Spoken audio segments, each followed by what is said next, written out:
Yeah, I'm Paul Schaefer, I'm Will Lee. and you are watching the Letterman Podcast.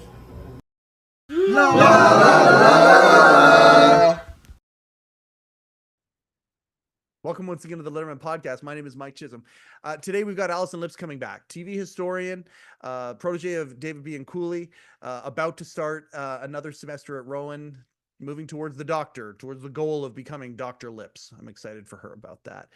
We've talked about, Allison and I have the same ability that I had when I was a kid, when I had a phone in my room and I could talk and talk and talk. Guys, yeah, but I had a lot of girlfriends that we would just talk about, the communal moments of the day. And many of those moments had to do with pop culture, had to do with movies, had to do with music, had to do with television. And Allison and I have the ability to talk like I used to be able to as a teenager. We just go back and forth on stuff and we just throw stuff around. And I think that's what I think podcasting is, one of those things that is a throwback to that, where we just talk about stuff, and it's so much fun. Allison and I have such an easy, I think we went through a potential list of topics that we could do a show on. It was like 50 different topics, something like that. And so we have a lot of fun talking about things. Well, one of the things I talk about all the time is my next guest needs no introduction.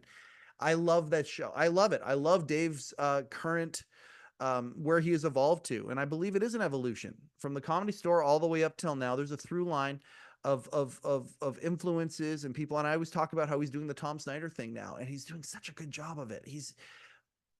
I love my next guest for a variety of reasons. It's introduced me to things that I had never known about before. And I talk about that in this episode with Allison. We talk about Conan, of course. She's a huge Conan O'Brien fan as well as a David Letterman fan. Again, TV historian, gal in her 30s, different perspective. That's one of the things, is that I love picking her brain about her perspective.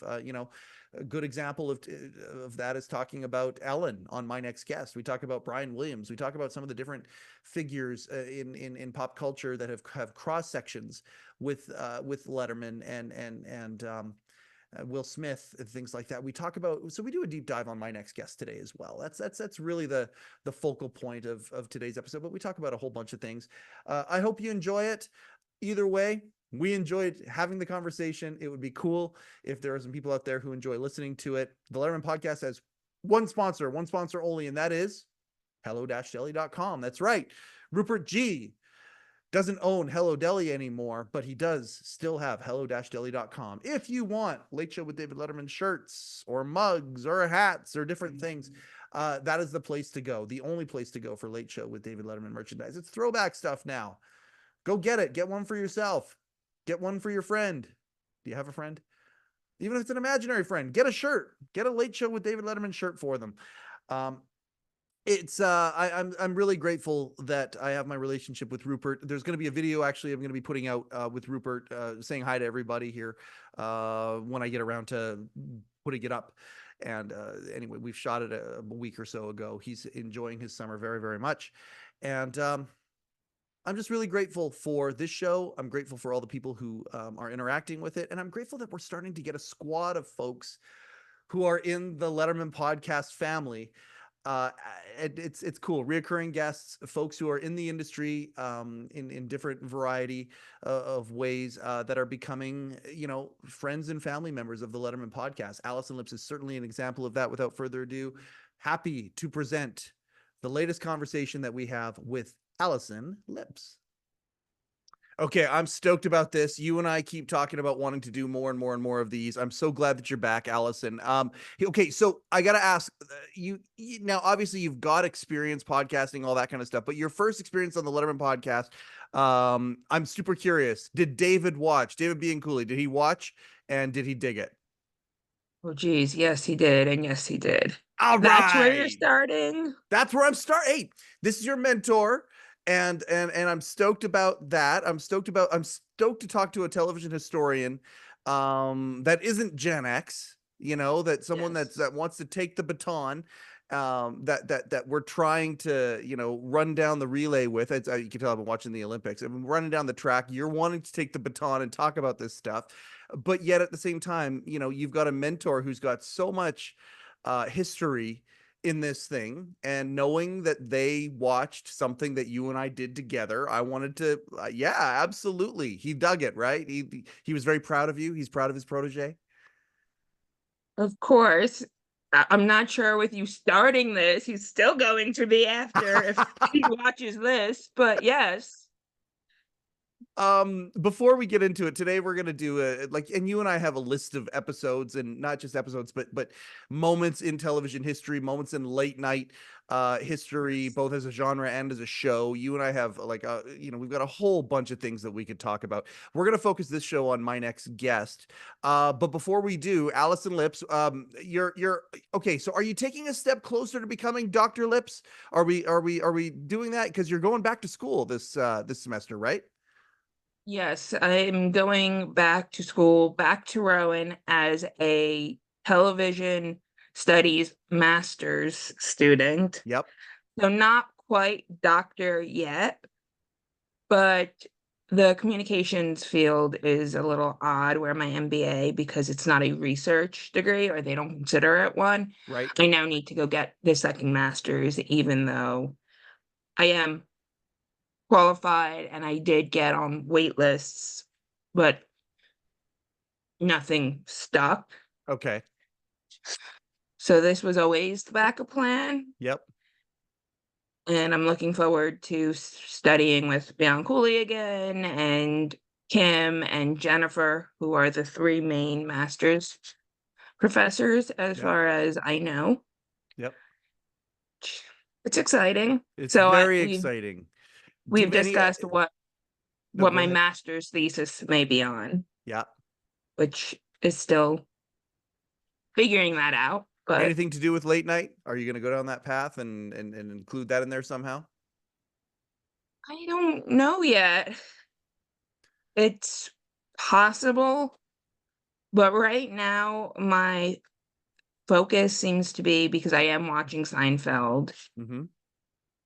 and I am a huge Newhart and Gary Shandling fan, more like stand-up comedians who have had sitcoms. Yep.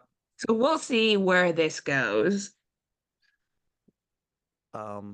Talking about Bob Newhart, it's so interesting hearing you talk about Bob Newhart because you have such a different perspective. A lot of the people I talk to are 15 years my senior, and then you and I are about that difference from each other as well. Bob Mhm. Newhart passed away recently. Like when that happens, something like that happens, how does that affect you? Like what were your thoughts when someone like that passed? My friend Kira, I believe, was the one who broke it to me via text, and I'm like, no. Yeah. And I literally almost started crying. I loved, I still love his work. Newhart Mhm. is one of my favorite shows. Mhm. And when Betty White died, I was like, someone protect Dick Van Dyke and Bob Newhart, Oh. because granted, they were all in their 90s. Dick Van Dyke's approaching 100 at this point, but Mhm. it's still people who are so beloved. Yeah. It's inevitable, but you don't want to think about it. I know it's funny. I had a member of it's someone in the Letterman world, was there a long, long, long time. They very recently said to me, Mike, you can tell you're having fun doing this, and who knows where it's going to go, that kind of a thing, and whatnot. But they said, ultimately, aren't you setting yourself up for heartbreak? Because you're getting to know and meeting all these people and whatnot who are, older. A lot of them are older. There are some folks that were there that are my age that worked for late show and that, but certainly the people who worked for late night. I mean, we're talking that show started over 40 years ago, and they're like, you're setting yourself up for heartbreak because you're getting to know these. There's going to be a lot of eulogy type things that you're going to do, and I thought about it, like, and they were serious. They were very earnest in saying that to me. Aren't you setting yourself up for heartbreak? Was kind of the question. And I just thought, well, I mean, I guess there's the heartbreak of losing friendships and things like that, or whatever, as people cross over. But then there's also this idea Yeah, of eulogy or eulogizing, if that's a word, like tributing apologizing these is yes. people. Yeah, okay, attributing these people in their work, and I love seeing this resurgence of people talking about Bob since he's passed. There's been so much love for that guy and for his shows and for the things that he did hit for his delivery. I read an article not too long ago about how close he was to getting the Tonight Show. A lot of people didn't realize how close. Yes, I didn't realize either that was on Late Nighter. Yeah. And well, I think it was one of those things where Johnny walked away and then came back. Yep. Yep. But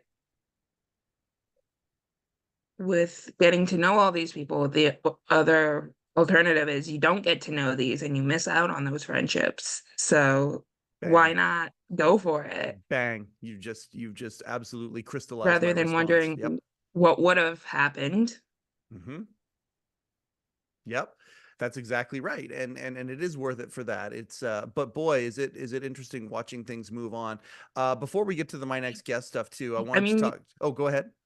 our relationship started as a sketchy Facebook DM Yeah. Yeah, exactly. where I'm like, oh, wait, you're the Letterman guy. Okay. Let me feel this guy out because the internet has a bunch of weirdos, and I obviously just knew you from the Letterman group, Yep. which tends to be rabid about Dave, but sane in every other aspect. I would totally agree with that. I mean, don't get me wrong, every group has its Creeps. yeah, people who go too far with things or whatever and have that. But I most of the folks who really groove on what Dave did have quirk, no doubt. And I love quirk. I love eccentricity. When people are characters, there's a lot of characters. But yeah, Yes. I feel exactly the same way. Not a lot of weirdos, not a lot of creepy type stuff compared to. So with Yes. notable exceptions, of course, many of them have made the news. But and might be topics for future episodes of the Letterman podcast. You never know. But I want to. Okay, so I love how much you are again as a historian, but also as a fan. I love how much you are into Dave, even though much of it. Much of that content existed before you even born. That being said, you're a huge Conan fan, and as well. Yes. And I want to ask you about Hot Ones. We Conan. discussed this the last time I was on. Were you wait, no, not when you were on. It was you and I talked about that afterwards, didn't we? No, I'm pretty sure it was the did you not do your research? Oh man, I didn't. I'm asking everybody about Hot Ones these days just because of there was so you and I must have recorded right as Hot Ones happened then. Yes. Okay, all right, that's good. And Okay, so we've Conan come was around. chugging Pepper X, and it's like, dude, what are you doing? Yeah, Do oh my not gosh. do that. Oh my gosh. Because I I just had previously watched a Hulu special on super hot peppers and people who go around to competitions eating like 20 of these things. You do y- not remember any of this. Then Nikki maybe it Glazer. wasn't on the I podcast, thought but maybe I you and thought I it just I thought was. we just jumped on the phone and talked about it, but it might have been on the podcast. But all I know You is literally have on the last podcast, one of your hashtags is Conan O'Brien. yeah, Conan O'Brien, but I didn't, and we talked about how big of a fan you are of Conan. I didn't think we actually talked about the Hot Ones. Nikki Glazer was just on Conan's podcast and and they pivoted to it. And I just loved it so much I haven't because, watched it yet. oh, it's good. It's good. She actually like you could tell she's fascinated about that experience. Like as far as I'm concerned, like I watched the recent episode that came out with Hugh Jackman and Ryan Reynolds, and I still like I look at Hot Ones, and don't get me wrong, I've always really enjoyed the show. I love the premise. That's a great example of a creative internet show. I just really love that show. But as far as I'm concerned, Conan broke it. Like Conan broke that show. It was amazing what he did, and it just shows how far that guy will go for the joke. And I have so much Yes. respect for that. Yes, which a lot of us already knew. Sure. This is the guy who literally got injured during a Tonight Show Hmm. episode, and then they had to cancel the episode, and then he shows this giant bruise on his side, and you're like, whoa, what were you doing? How does that happen? Because it's not like he would normally do anything that would put him in a position where he would get half his body just one giant bruise. Yep. And have you watched all the Must Goes? Conan O'Brien Must Go. Have you watched all of them yet? I have watched all the Conan O'Brien Must Go. Maybe that was Must Go that we talked about. No, yeah, you and I talk a lot about a lot of stuff. So I don't know. I don't think it was on the show though. I don't think we talked about that on the show. Okay. Yes, Um, I watched all of Conan O'Brien Must Goes. I'm not a huge fan of the podcast. I will watch some clips on YouTube, yep. We did talk about but that. in a lot of ways, I find my next guest needs no introduction to be very similar to Conan O'Brien Needs a Friend. Oh, that's an interesting comparison and a segue. Wow, it's like it's like It's like okay, I know what I'm doing. it's like you know what you're doing. So let's talk about that. How would you compare, like, is it because you've got these two guys who have been around forever, that people love, that have sort of made a shift and it's their next phase, and their next phase is decidedly different than their previous phase? Or do you find the work actually to be similar in how they present it? Similar in how they present it. Obviously, in a podcast, we're not going out and seeing Dave race go-karts Yep. with Billie Eilish, Hmm. but they're both trying to get to know their guests better and in a more authentic way. Yep. Granted, Conan shtick doesn't really allow that to happen on Hmm. Conan O'Brien Needs a Friend, because Conan's now trying to get everything he couldn't say on television out of his system, which Dave's also doing because Dave likes to curse in this Well, show. okay. Here's the thing about that I'll say is different. Conan, he enjoys cursing a lot. I enjoyed, and I think I about think both him. of them do. I think most people. Dave, I it's mean, only you know, usually I'm in New one. It's Jersey. usually one with Dave. He usually will do one. He'll throw one F word out there on a My Next Guest. Whereas Conan, if they could come out at any time, it's like when Stephen Colbert is on a podcast as well. Like when he was on when they were doing Strike Force 5, Colbert, he swore a lot, and I enjoy. I'm a huge guy. I love cursing. I don't know what it is. There's something a little naughty about it. I love especially if it's used cleverly. Clever curses are Oh, to there me. are a whole bunch of books about it if you want. I can Yeah, recommend a few yeah, because I've read absolutely. some. Absolutely. But Conan, they seem to just come out of him just naturally and I mean, he is spastically. from Boston, Yeah, well, Brookline, Massachusetts, there you but go. Yep. Northeast, whereas Dave very Midwest, Yep. where Dave clearly finds joy in it, but there's still the I have to be presentable, whereas with the Northeastern United States, it's like I am who I am, you can deal with it. Yeah, I would say the difference is this is my colorful language, which will include curse words at random intervals. Whereas when Dave does it, to me, it's still a punchline. Like if Dave's going to throw something out there, usually it's an accentuation of the word, or Yes. it's a repetition of somebody who Or who just said told you it. you could say that? There you go. And yes, exactly. Or just sometimes Dave will just put, the emphasis on a certain word, or something like that, and that might be the word, and he's using that device now more than he used to. But he was doing it on Late Show more and more and more towards the end. And of course they had that really funny sound effect that they would use on Late Show for bleeping things out. But Dave seems to still use it for comedic effect. But I do love that it's Definitely. on. I do love that it's on My Next Guest. But there's Um, also two different segments off the top of my head where Dave plays with the fact that if he said the word, he would not, it would get bleeped. But because, like, for example, there was this Broadway play mhm. and in it, the kid was like, "This is bullshit, Dad." Mm-hmm. And Dave's like, "That punk can say it, but I can't." And then there's the one where he's like, "You can say douche and you can say bag, but you cannot put them together." Oh, I loved that. Oh, that is a classic moment. And Yes. just playing around with the idea of the ridiculousness of the granular of standards and practices. And I would love when they would nudge that. There's a BS legend. people, Yeah, yeah. broadcast standards. Broadcast, yeah, the BS people. That's exactly right. Yeah. Um, so yeah, I love Conan O'Brien Needs a Friend.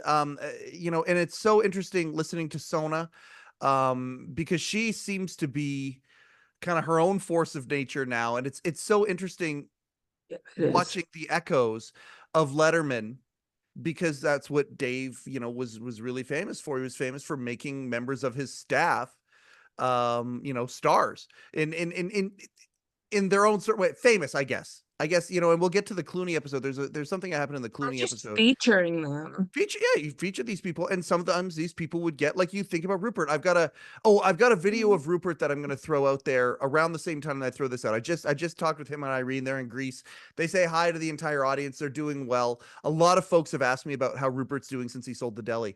And so I've got a video. We took as part of our call. We were just shooting the bull and talking. I recorded a little bit of it to throw out there for everybody. So we're going to talk to Rupert here soon. It But was yeah, cool. The first one, Rupert introduced the episode. what's that? That's You edited it to Yeah. Rupert introduced it. And I'm Yeah. just like, wow. Yeah, our episode, absolutely. That Who do was you want for super this one? cool. We got a few different options. We got Chris Harris, we got Steve Weiner, we got Steve Young, Will Lee and Paul Schaefer. I don't know if you want those. That one. I don't know. I got 7 or 8 different bumpers now that we can use. John Willie and Beckerman. Paul Schaefer. Yeah, well, you want that one? We can do that one. Wow, this Absolutely. is getting very inside baseball where we're like, we're gonna talk about what we're editing into Oh, this. I don't edit. I love the long form. And this is what Allison and I can do, by the way. We can shoot the ball all day long. We can go for hours But and it hours. requires editing to throw something in front of a video. That is technically editing. That's true. That's true. I do a little teeny tiny bit of that with my meager skills. But Sona, to go back to the point, like, you look at, Rupert, and how many people just, "Hey Rupert, how you doing?" So many people just know who Rupert is, that sort of thing. Sona Right. seems to legitimately be becoming something else because of this thing. People just have fallen in love with her. Right. Letterman fans get starstruck by a guy who used to own a deli. Yes, that's exactly right. And I think that right there is one of the very interesting things. Like, you know I what? went to Love the Johnny Hello Deli Carson. twice. What's that? And I went to the Hello Deli twice, and I Yeah. think Rupert was there both times. Yep. But I didn't know what to say. No. He got the same question over and over and over and over and over and over again. And I actually talked about this a little bit the night he retired. One of the things about Rupert is you get these people who came in and they had exactly that reaction that you had. I don't know what to say. Oh my goodness, it's so great to be there. Little starstruck meeting him, and then they would throw out the question, "Well, what's it like to work with Dave?" Or "What's Dave like?" Or a question very, very, very elementary, very introductory, that you would naturally think that someone who was in that sort of space would ask. And he heard it. I tried to actually calculate it a little bit. I tried to actually before That's going to why the event. Go that's ahead. why I don't say things like that, because being someone who is in the industry somewhat, Yep. you don't walk up to people and be like, "How's so and so? Who's so and so?" Like, Yeah. why are you like, what's it like working? Like, no one wants to answer those questions. And that's the thing. Rupert, I figured it out. It's in the tens of thousands for sure. I was just trying to kind of ballpark it. But it's in the upper, like, it might even be in the 6 figures, where throughout his run of Yeah. that, 20, 22 years, whatever it was, And beyond, because it's not like that ended when Dave's run on Late Show ended. He still kept the deli all the way till last year. He probably answered that same question, or a question that's very, very, very surfacey on the, like a very similar question. It's probably in the 80 to 90,000 times. Oh, I'm sure of it. Yeah. And the thing is, he and May would be, it was like somebody asked it for the first time every single time. Like they were the perfect sidekick for Late Yes. Show. They were the perfect, and I just, oh, I'm glad we're talking about Rupert and May. That makes me so happy right now.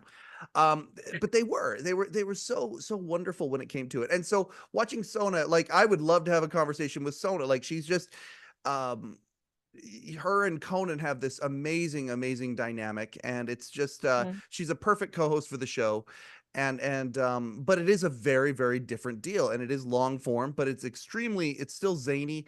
Conan has really shown us that he truly has that spastic nature that, people have always talked about. It's like he's putting on a show whether or not anybody's there. If it's in an office and there's only two people there, or an Yes. entire audience, Conan is using he's got this spastic, random, I would almost even call it Robin Williams like energy that he throws out there, where he just has Yeah, people it's who, not as manic though. yeah, well, sometimes it Well, I is. mean, if you get kind of on a roll, yeah. Yeah. But And but anyway, so that's very, very interesting, but it is long form. It is his new phase. It is going gangbusters. He's got his serious show, and it's cool to see Conan doing what he's doing. I love that you compare this phase to Dave and My Next Guest, and this is a rabbit hole that you and I have wanted to go down for a long time. We've done a few episodes on My Next Guest, but as you and I love to talk about this stuff and go deep into the weeds, of the uncharted part of the jungle. You and I love doing that. Uh, can we start with my favorite episode? I Which would I love think you to. know my favorite episode You because tell we us, were talking about this. which one is your very favorite episode? Oh, the Zach Galifianakis by far. And that is fascinating to me. Because that one there, I mean, don't get me wrong, I've talked to people about it. There are people who enjoy it, that sort of thing, but it's further down the list on most people, and that one's your favorite one. I dig that, and that's one of the bonus episodes. So My Next Guest has had an interesting trajectory. Season one came out with the ones that everyone expected, and then there was a curious little um add-on surprise for everybody, and it was Jerry Seinfeld interviewing David Letterman at a Right, Netflix event. which I love the title, You're David Letterman, you idiot. Absolutely. Absolutely. And in the context of where it was said was fantastic, because I believe in that episode, Jerry, when he said that line, did exactly what a lot of the hardcore fans of Dave, Mm, enthusiasts, I should say, have always wanted to say, because Dave has always downplayed his importance in television. He's always done that, whether he believes it or not. And I don't get me wrong, I'm not saying it's false modesty, right, but he's always kind of downplayed. He does not like praise. He doesn't like, right. and for Jerry to say, you're David Letterman, you idiot. Like that's an expression that I think a lot of people have wanted to throw out there, um, Yes, to I Dave. think so, but I respect the fact that Dave's just like, it was a job. I was lucky to have it for as long as I did. Um, I was lucky to even get there to begin with. Yeah. And it's who he is and how he's wired. And I don't think like screaming, You're David Letterman, you idiot, at him really changes that. I mean, it's No. funny and coming from Jerry Seinfeld, who is friendly, like it works, Yes. like how we rib each other Absolutely. online. Absolutely. But like, you know, a fan couldn't come up to him and say that. No, that's exactly right. It's because it's Jerry, and because they have the history that they have. That's why that can work and also feel I don't know, borderline cathartic to some, I suppose. Maybe that's going a little far, but and in that same conversation, Jerry said to him, you're the guy that changed television, did this, and Dave immediately is starting to stop him, starting to pause him. You change television and all this, and Dave starts to hesitate, and so Jerry says, and by the way, I'm not going to say for the better. And Dave's like, okay, I'll take it. I'll take Yes. it. I'll take that then if that's the case.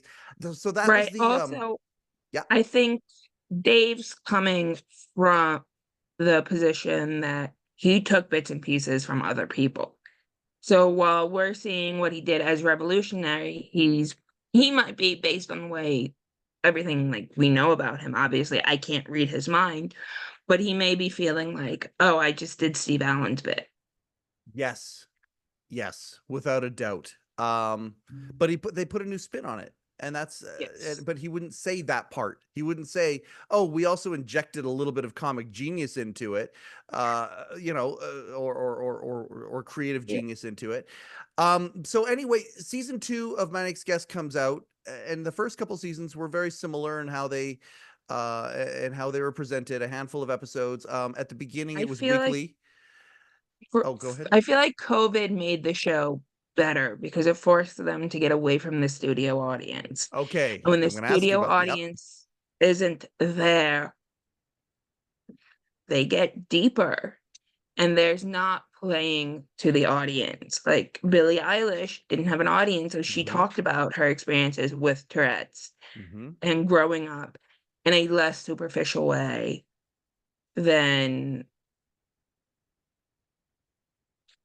who did something like super superficial. I'm trying to remember because I know there were a few where it's like, yeah, I grew up and that maybe Tina Fey because she had an audience, even though that is a Yep. later episode. Yep. Tina Fey was season 1. That was the last episode of season 1. Was Tina Okay, Fey. then my Netflix, you knew I was trying to watch them in order, and my Netflix did not give them in order. Yeah. Well, okay, so but this is again, and I want to get so let's talk about Zach because this is something that Allison and I do. By the way, we're free form. We can go in so many different directions, and I love our conversations for that. They're fantastic. But I want to get back to Zach. So season 1 comes out. I believe they're all weekly. Netflix released them weekly, and then at the end, the unannounced Jerry Seinfeld episode comes out. It was somewhere after season 1 ended. It's this amazing interview with Jerry Seinfeld and David Letterman at a Netflix event. Season 2, very similar, except I think they dropped them all at the same time.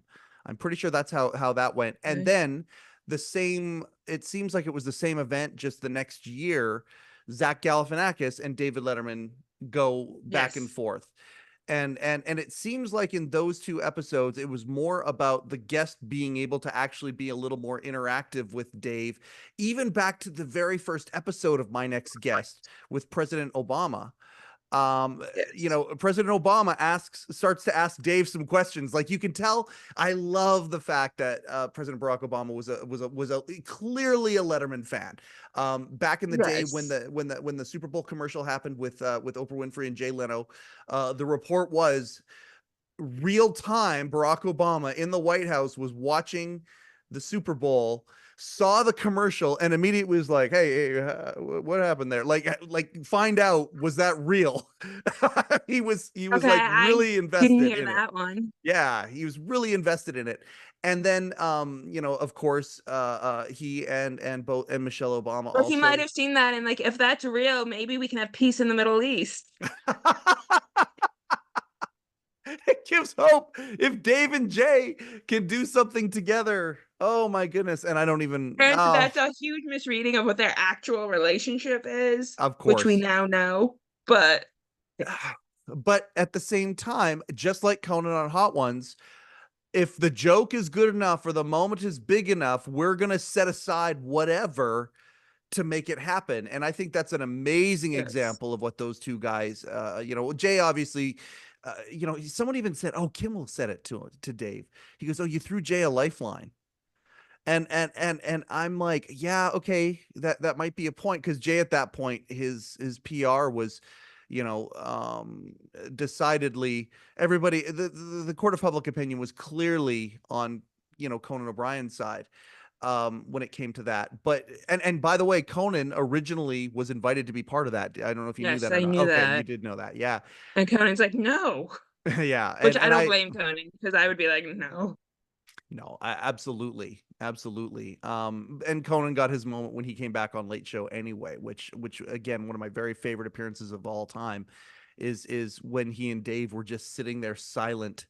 And Yes. they looked at Jay's watching, right? It was such a good moment. But anyway, to go back to that, the very first episode of My Next Guest is with former President Barack Obama. Yeah. And it's like both these guys just finished this grueling marathon of a career. Yes. Dave finishing up his run in late night and not and this is his first project since, and President Obama trying to figure himself out and where and what to go next and what to do next.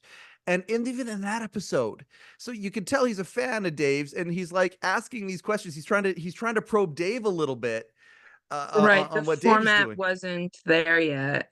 Well, it wasn't, But but Dave's response is, hey, who's asking the questions here? Like he even said yeah. it to President Obama.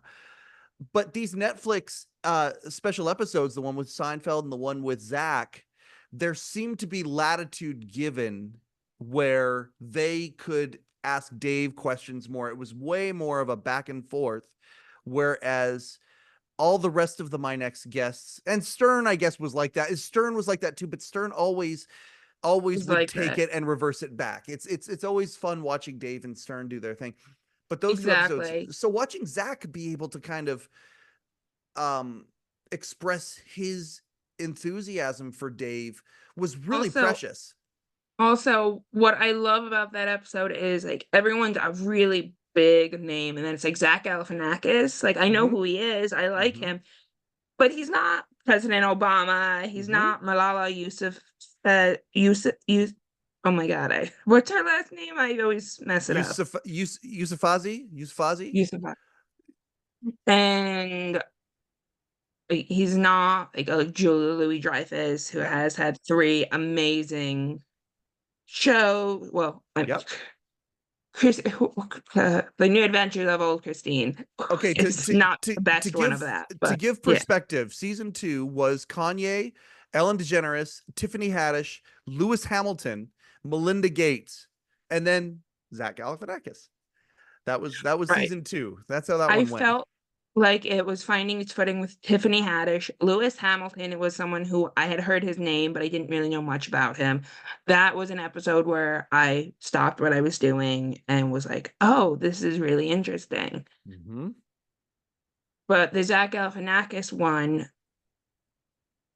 was so random on so many levels that I'm just like, wow, okay. First of all, how did Zach Galifianakis get on this list? Which during the interview you find out his connection with Netflix, and he had the first Netflix original. Yep. And But I Between think Two Ferns, the movie I think was about to come out, and Dave made an appearance in that yes. movie. I think that's where Okay. that happened. I think you're right because I haven't seen much of Between Two Ferns. But I did seek out the Really? Justin Bieber episode because of this episode. Of My Next Again, Guest. it's so random and it's just I don't feel like I really learned much in this. Well, I did learn a lot about Zach, but I don't feel like I really learned much in this episode because it's the two of them bantering and Zach just can't believe he's on the stage. Yes. Yes, there was definitely that and Zach, who prides himself on the guy who, again, going back to that theme of will do anything for the joke, Zach is that guy. He will be a deadpan for as long as humanly possible if he can, to preserve some sort of a joke of some Right, sort, and and here he between was two not doing that. well, no, like he was a fish out of water in that regard, and you could tell it was that reverence that he has that so many have. And again, this is where I want the Letterman podcast. If the podcast gods smile upon us even more, and I mean, my word, if they did, this has always been so much joy already in the experiences I've gotten from it. But the idea of people have asked, and not just asked, now they're starting to forecast a little bit. They're like, wait a second, there are certain people who weren't allowed to talk about this enthusiasm for Dave on Late Show or on in any other way. And Zach's a prime example of that here, clearly. And they're like, wait, the Letterman podcast is a place they can talk about that. Yes, that's exactly right. That's exactly right. I cannot wait to have some of these people on who have all this reverence for Dave, and yet it might be a little bit under the surface because they weren't allowed to talk about it. Zach clearly was able to talk about it Yeah, he was in like a that little boy, episode. like, can you believe I'm up here? There you go. And I love that. That's my favorite part of that, is the charm that he had towards it. But you mentioned at the end of that episode, or near He the end of also that spilled episode. his guts in ways where you're like, oh. He's like Mhm. literally begging Dave, please do not put this in, but I'm going to tell you the story. And Dave's like, no, that is definitely going in. And that's the And it's Justin the Bieber Justin Bieber. underwear story. And it's a fantastic story for anybody. And this is, I love that you and I are doing this episode, Allison, because there's so many people who listen to and watch our show that haven't necessarily gotten into My Next Guest. And I love My Next Guest. I think it's such I an, go ahead. I hadn't watched it until you asked me to do this show. And I had only seen the Vladimir Zelensky because that was very timely when it came out. mhm. And I have to say, I'm not sorry I watched it, but I'm also not. Which is high praise from a television historian, everybody. If you're gauging things, I'm not sorry I watched this is actually, if you convert it over to television fandom, it's like, no, that was really, really good. No, not quite, because I'm also like not sorry I watched like Heil Honey, I'm Home. So like, do you know that show? It's a bad British sitcom where someone had the bright idea of having Hitler live next to a Jewish couple, Oh no. where it is, oh, and they have New York accents for some reason, because not only is this about Hitler's domestic life, it's also a parody of I Love Lucy, What year did that come out? 1980. 1980. Oh, God They bless made them. 6 episodes, 1 aired. The rest have not been seen since, and I'm just like, I want to see where this goes. What network was that? Galaxy, which went under shortly after Galaxy. Like back in 1980, there was a network called Galaxy. I don't even know if I knew in that. the UK. In It's a the British UK. show. Yeah. But it was a Galaxy. I don't know if I've, because there's, yeah, okay. That's very, very interesting. Heil Well, Honey, you I'm wouldn't home. know British satellite channels in 1980. Not usually. No, No. I'm not really up on that. I'm not. Yeah. But you and I, in one of our conversations, I think it was because we were talking about something. I'm like, oh, they did that in My Next Guest, or they talked about that in My Next Guest, and you were like, okay, I need to get around to watching this. And so that's how this episode kind of culminated, was, okay, you went through them all very Yes. recently. And Yes. and again, a shining endorsement. I'm not sorry I did it.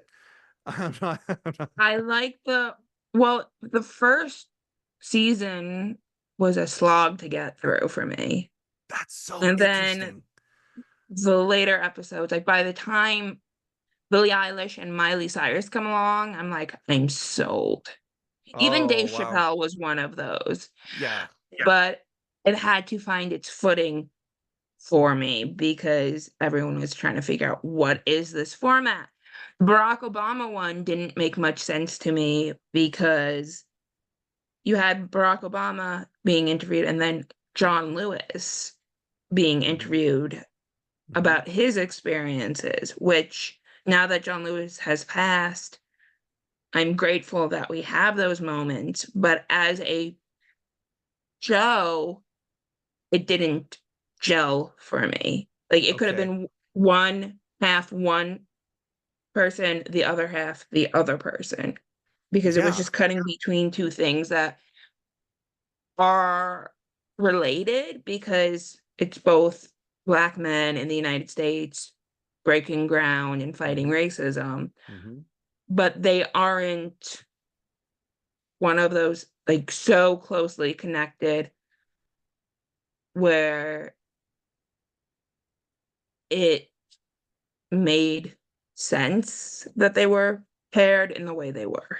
So, okay, because obviously the bridge was made in that episode where you had this because they actually went to Selma, right? They were Yes, actually they were there, and they walking crossed across the the bridge together, which is like you say, now that he's passed, it's like, whoa, it's this is a big, incredibly powerful. I find absolutely. that that might not have been the place for it Well, in that episode. but then you have a cutaway back to on stage with President Obama, and they talk about him, and I think that was the connection. Whereas in season 2, you had Tina Yes. Fey, and she would talk about being from Chicago, this restaurant with this meal where it's chicken. I think it's Greek chicken or whatever over fries, and the grease would fall, and the fries were just amazing because Yeah, of the and he grease. took a Chicago musician It was who Buddy Guy. who I think he was there watching. It was a Buddy Guy. I think it was. And so okay. that one there, it's like, okay, at least in the first episode where you actually had Dave talking to President Obama about that, and Yes. that kind of connected it. Whereas I thought that in the Tina Fey episode, I thought that was a disconnect a little bit. Um, That that was was definitely a disconnect. I think my feelings on the Obama one are more it was doing both men a disservice, oh, interesting. Oh, that's the very way it was interesting. connected. Now let's go to. Uh, I've got. I probably got 3 Again, episodes. I studied media and editing and production, so my critique is the editing, not the content.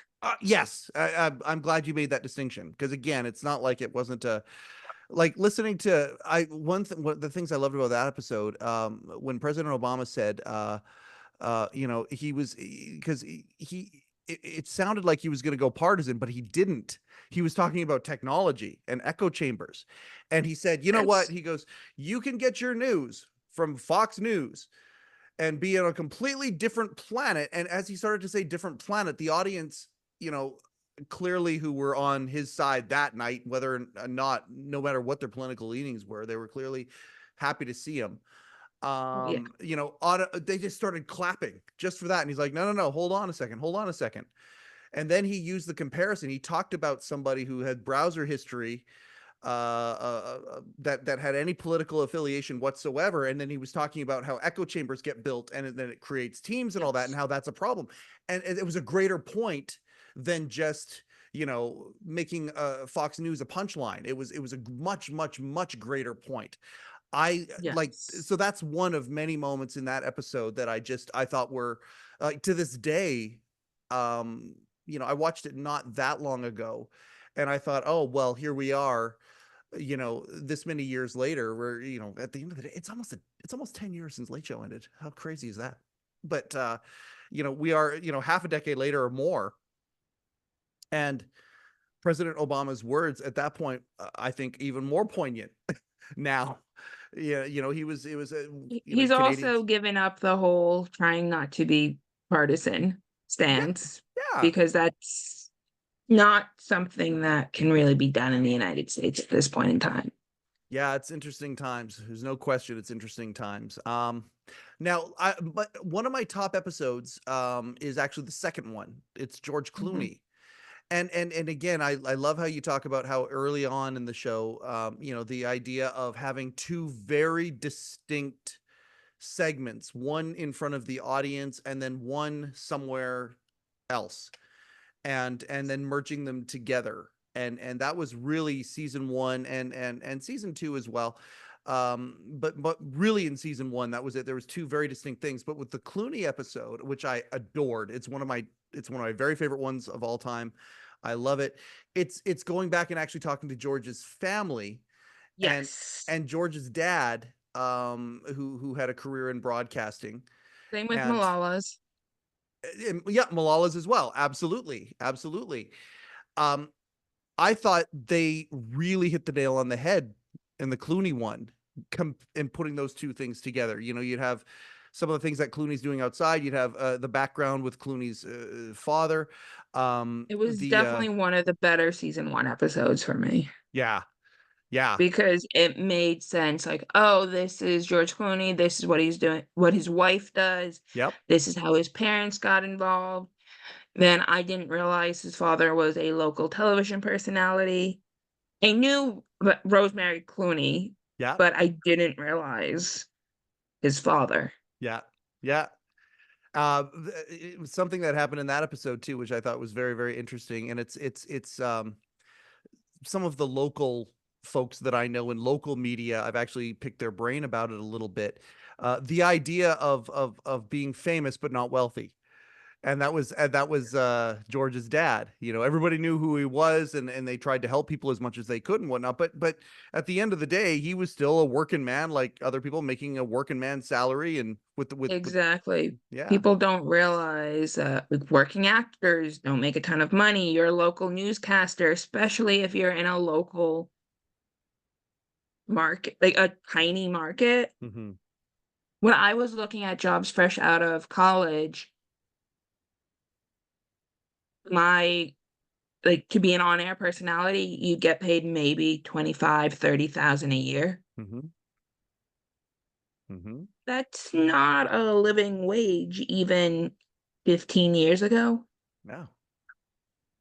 But it gets your face out there and people know who you are. And so there's notoriety that comes with it. But with that notoriety, that's not necessarily what the Right. stereotype of But notoriety. you do get people who are like, you wore that shirt 2 weeks ago because I see you every day on television. It's like, yeah, because I'm a normal person and I can't afford a new shirt every single day. Whereas the men get off easy because it's a suit. It's a black tie and a white shirt, or a red tie and a white shirt with a black suit. Like you need 2 suits and Yep. you've got it made. And you're Whereas with the gold. women, it's like that shirt is distinctive, or like that's another red shirt with a V-neck, and it's just like they're not making fortunes. They don't have a stylist. There was that viral dress that for weather women who that they would all Yes. buy off of Amazon Yeah. because it was like $30 and it fit everyone really well. Yep. That was a few years ago. And they got mocked for it. It was a segment. It was a segment on something where they went through and they showed the different. I loved when Conan used to do that. He used to is it Sinclair? I think it's Sinclair who has all these stations all over the place, and they would sometimes throw There's out. Sinclair and Nexstar, both of Yeah, them. and they would throw out. It's just this isn't to do with the dress, but I think it was something similar happened with with the dress, but they would put out these monologues that they would make their broadcasters read that clearly had a slant of some sort to them, and it was so fun I watching the think that different was ones. Sinclair Yeah, watching all the different all the different broadcasters from all the different markets saying the exact same words while and rolling their eyes. yeah, well, you know, we were as an audience by that point, but you know, you got these people saying it kind of earnestly, and you're like, oh wow, media has been politicized. Here it is, and I can remember back in the day when I can remember when the media companies started being swallowed up. And Yeah. I can remember guys That's like Brokaw and Rather and some of these people going, okay, this is gonna change news. yes. There are only like 3 or 4. Well, there's like 5 or 6 major organizations in the United States that own the media, or at least there was a few years ago. I know they keep getting merged and Mm-hmm. unmerged and merged in different configurations. Yeah, it's pretty crazy to watch that. That's actually if there's there's a guy by the name of Brian Williams who I want to have on this show very very very very very very very badly. He's like if, as far Not as the people Brian Williams, or The Brian Williams. I want to have him. He's in my top 5 of Letterman guests of all time. And Oh, I would love to talk to him. I want his opinion so much on because now that he's retired, you you know, and the I would idea. say very different things to Brian Williams. Oh. But his shtick when he would come on the show was that he was impartial. Like that was his shtick when he would come Yes, on Letterman. yes. And Well, Dave would I have ask him all of these very common sense questions, but the common sense was there was a political charge to it.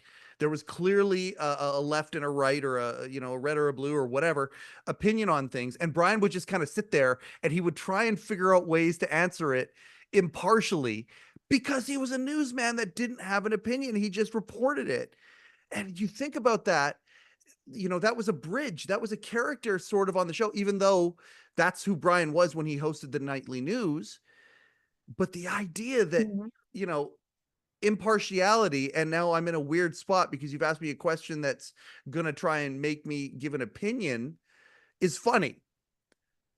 That has gone out the window now when it comes to these things. It's crazy listening to news We people. still have Lester Holt, who, as far as I know, Yep. hasn't lied about his experiences reporting on wars. Yeah, you know what? And if Brian comes on, I wouldn't even necessarily talk about that. I wouldn't even talk about the Right, whereas I'm exaggerating. like, no, that is a major problem and violates all journalism ethics. I don't But know. again, I don't know. background in journalism, Yeah. as opposed to where you're not that guy. I mean, What is your here's background? Finance? yeah, no. And I see where you're coming from when it comes to that, but I also have a background with pro wrestling and stand-up comedy and certain things. And when you go on a show and I personally But think, also, pro wrestling is a show, and we all know that it's not real and it's scripted. well, and sometimes when people come on a talk show, there are Right. moments that they talk about on the show, and there are many times where it's like, well, how can we take this moment that actually happened and throw a direction here and throw a direction there and throw a direction here where it's entertaining. And if you have somebody Yes. who's being interviewed by 60 Minutes, in my opinion, the content needs to be pretty cut and dry, pretty serious, pretty. You have somebody who goes on one of the late night shows and their job is to bring an anecdote out there where the idea is to entertain people and make them laugh. There's going to be Right. moments that are convoluted or exaggerated. Same with stand-up comedy. I That just is watched, true. yeah. But you don't do it when it's about your experiences in a war zone and saying you were under fire when you weren't. Yeah, I don't again, But I don't know I how don't much you look at the know about that whole weight. scandal. Oh no, lots. Like my Okay. that last day when I was on Dave, one of the things when I was being a brat, one of my questions was, "Are you going to have Brian Williams on?" Before I actually asked Dave that question, "Are you going to have Brian Williams on?" Before the end, because he was such a good guest, but at the same time, at that point, he was in the penalty box. And by the way, I'm glad they let him out of the penalty box. I don't believe in eternal punishment, and I don't think that those things are right. And if somebody is Well, for willing to me, look if at, he was, go ahead. again, journalism background, for me, it's sort of like if a lawyer did that, you'd disbar them. I don't know. I don't know. I don't know if that's time and place to me makes a difference. It's Yeah. different if he's hosting if he's the anchor of the NBC Nightly News and he starts saying things like that versus if I think And it I wasn't like he was on Letterman saying that. He was saying this in serious journalism. wasn't it on Letterman? I thought it was on Letterman that he No, it that was not a Letterman situation. you sure? Yeah, I'm pretty sure it's not. I mean, he might have mentioned it on Letterman, but the story kept evolving over time until it was Interesting. completely different. Okay, And it my was easily verifiable. Like there is video footage of the event he's talking about. yeah, So I we thought may be talking about two different things. maybe, but regardless, the exaggeration of that story, I want to talk to Brian very badly, and when I talk to him, I wouldn't even necessarily mention that. I just wouldn't because, Well, you um, couldn't have him come on your show and then mention that. well, I bet you I could, but anyway, and you know what? he's the type of guy, he's super, super, super classy and smart and brilliant and all of these things where, you know, he probably has a way to reflect and to bring it up. I'd be an honor to talk to him about because I have no judgment. I have zero judgment for it.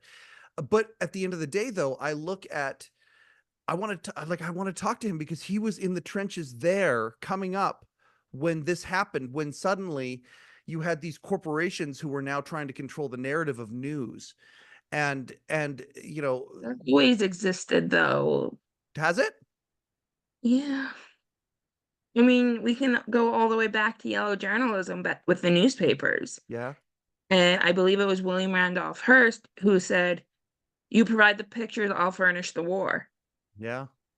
So it's gone back as far as the news media has existed, and humans all have their biases, but the goal of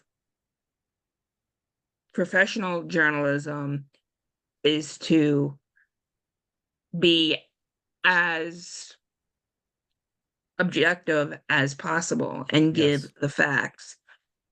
And there are charts, I haven't seen the latest one, but tells you like where on the spectrum various news organizations are. So Yeah. you get your OWN and your Fox far right, then you get HuffPost and the other Mhm. ones further left. New York Times slightly left, but not crazy left. Mhm. And it literally plots out what each organization's bias is Mhm. overall.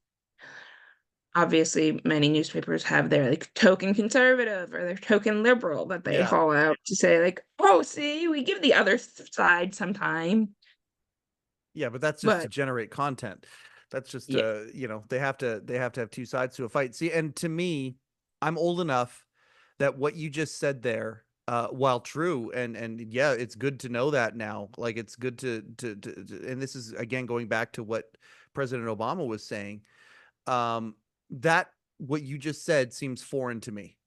Growing up, the news was always supposed to be completely non-biased. That was how I mhm. grew up, and I noticed a stark difference from what I knew growing up to what I see now. And we've watched that transformation in our lives. And so talking to people like, you know, like Dan Rather or Tom Brokaw, Ryan Williams, and other, you know, Diane Sawyer, all these people, they watch that happen on their watch where you know the very definition of what that person, that job description was then is very different now when it comes to personal ideology, and it's very interesting to see that. We have gone so far down this rabbit hole. Yeah. that's this is what Allison and I do, ladies and gentlemen. This is exactly what we do. Shifting gears back to my next guest. So season 1, you had these cutaways, you had these things, and then it moved into season 2, which was similar and had some of these so season 2. Yeah, Kanye, Ellen. What did you think of the Ellen episode? I had to research when her scandal went down, which was Mhm, after this was created. mhm. And because now we don't like Ellen as a whole Well, society. let's be very, very, very clear on this because there's a vocal group, and I don't want to disparage and say, oh, it's a vocal minority. There's a vocal group who doesn't I like should say, Ellen. as the internet people have spoken, and the hive mind says that we There you no go. longer like Ellen. Yeah. And I'm sitting here going, "Oh my God, I cannot wait for her special."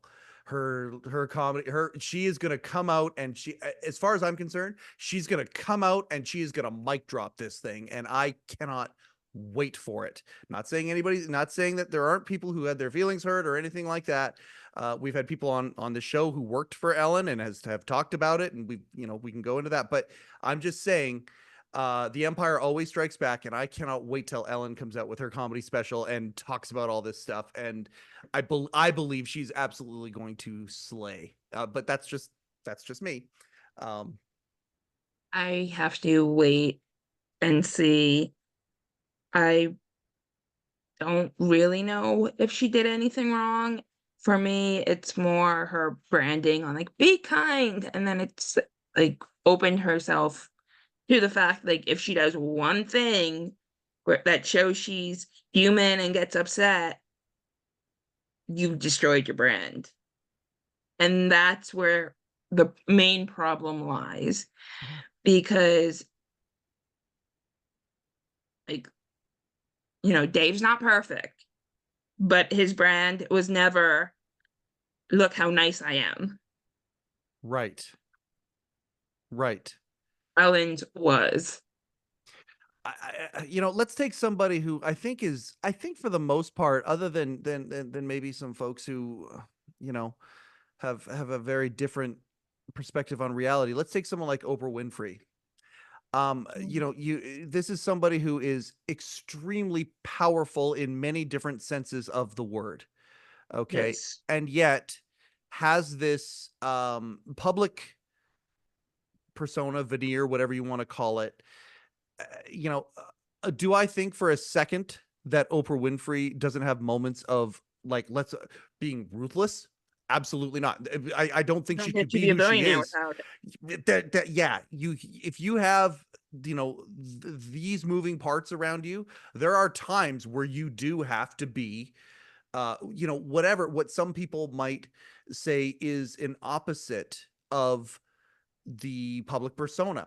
I believe that both can exist at the same time very easily when it comes to a reasonable, and I think Ellen is a prime example of that.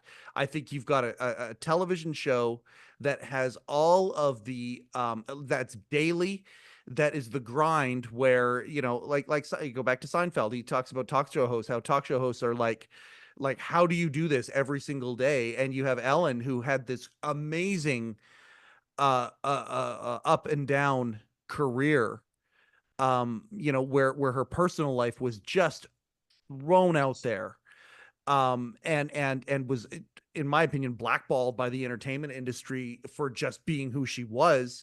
Survives Yes. that, comes back in a big way. And I think Yes. that there's this thing where people love to raise up people onto an impossible pedestal just so they can chop it down, and Yes. That is hopefully true. that person can come back. I personally think, and don't get me wrong, again, I've been in workplaces that have had toxic elements to them. But I think do you we throw the all baby have. out? Well, thank you. Oh my God, I don't thank you. I don't I think think it's we all have too. I don't think you can exist as an adult without having been in a situation where someone is toxic, whether that is work, school, grocery shopping, like, it doesn't Yes, matter. We've all met toxic people. thank you. Like, okay. And so, you're okay. So you're combining, I want to do good in the world. And Yes. I truly believe this is somebody that wants to do good in the world. I truly believe that. I think the Yes. Letterman episode with Ellen, I think shows that wonderfully. Like, oh my God, you cannot fake, talking about what she went through personally, and then No, yeah. like, oh, I You guess, afterwards, can't. I guess I got to call my mom. Because she got really real with Dave, and it's like, Right. okay, I got to call my mom now. Like, oh my God! But then she has this show that has all of these, breakneck things as a part of it. The speed is breakneck, and I would say that you have to have an element of toughness to even work for these shows whatsoever. You have to have a layer of protection to be able to work in that environment. But then to take it out of context and try and mash the two together, I think is a really, really unfair thing to do to people. It is. Unfortunately, that's how these kind of things work. Mhm, There's also people who are really good at separating the person from the brand. And mhm, with Ellen, that was not what was going on. Like, she was the brand and got wrapped mhm, up on it because Ellen on the Ellen show, yes, we all know this is not who she is all the time, mhm. but it wasn't clear that this was either a heightened version of herself or a character on some level, like we did with Stephen Colbert on the Colbert Report. Good example. Yeah, because there's somebody there who obviously not, it wasn't even obviously though, because some people didn't realize that he was playing a I know character. people thought it was real. That's right. And that's how good he was. But let's go back to But Dave that's and on them Johnny. then. Sure. But let's go back to Dave and Johnny. Like at the end of the day, Mhm. books have been written on these things. Yes. And I Dave mean, has we all talked about know his. Johnny was a womanizer. There's an episode where Johnny talks about his DUI. Mhm. We don't think Johnny is perfect. And some element of this may be sexism. Sure. I don't know. We're also talking about different time periods, so we're holding people to different standards. Yeah. And that's where I cannot wait for the pendulum to swing back. I can't wait for a time where people actually can add context to reality. And that's as far as I'm concerned, that's your job. Like I love talking to you about this stuff because there are a lot of people in your age bracket that just don't have that ability, and I love your take on these things because you have we can talk for hours. You have this ability to say, okay, this is how we look at things now, this is how they looked at things then. People, like, you're really good at being able to kind of throw context Right. into it, and I think that is that gives me hope, Allison. It really, really does, because there are some people in my generation who are like the next generation. We're feeling hopeless about that because holy smokes. Also, a lot of people mix up millennials with Gen Z, and now Gen Alpha is reaching adulthood. Right. So people are still thinking that millennials are the like 18-year-olds who don't know what they're doing, still Yeah. figuring things out and doing stupid things. Whereas the oldest millennials are in their 40s. Yeah. Yeah. I'm 33. Yeah. We're not children. We may not have everything figured out, but who does? Yep. We are firmly adult. And even Gen Z now, they're all in their 20s. The oldest ones are early 30s. Yeah. And this type of thing, this conversation, I think, is going to be one that dominates for a few years anyway. It's going to dominate these next couple generations that are coming. The idea. I recently I was in Paris and I went to the Louvre. Not for the Olympics. Not for the Olympics. No, not that recently. But so I went to the Louvre, and it was interesting going through the Louvre and watching the different time periods of some of these amazing works of art, and then reading the signs beside them. Yes. And I don't know that the right thing to do, and there's a lot of people both in Canada and the US that are trying to they're trying to eliminate moments of history Yes. being recognized that are not flattering. Yes. And so, I look at the Louvre and it's like, okay, like clearly to me, what I just described to me is a growing pain of a young society. Because I go to Europe and I go to a place like that, and I see this amazing work of art that is depicting something horrible, that has the roots of the act itself is horrible. The person who commissioned the painting is horrible. It was horrible. What happened was horrible. And here you have a sign beside the paint that just clearly is just depicting what happened. And it goes back to the thing we were talking about with the news. It's clearly just depicting what happened and when it happened and how it happened, and a plaque beside it. And then it's the truth from their standpoint in that time of when they displayed it, and they leave the public the idea of judgment. Okay, you judge that now in today's time, in today's place. That's an atrocity. That's a this, that's a that. Okay, but it's one of those things where what's that quote? If we don't remember history, we're doomed to repeat it. Something like that. Yes. Yeah. And to me, it's just like, okay, you want to tear down a statue of General Lee? Well, okay, you could do that, or you could just put a big ass plaque right beside it and actually throw the real facts down there. Right. I'm with and, you on that one. Yeah. and say, like it or don't like it, this is our history. This is where we came from. And So let's I do can't better.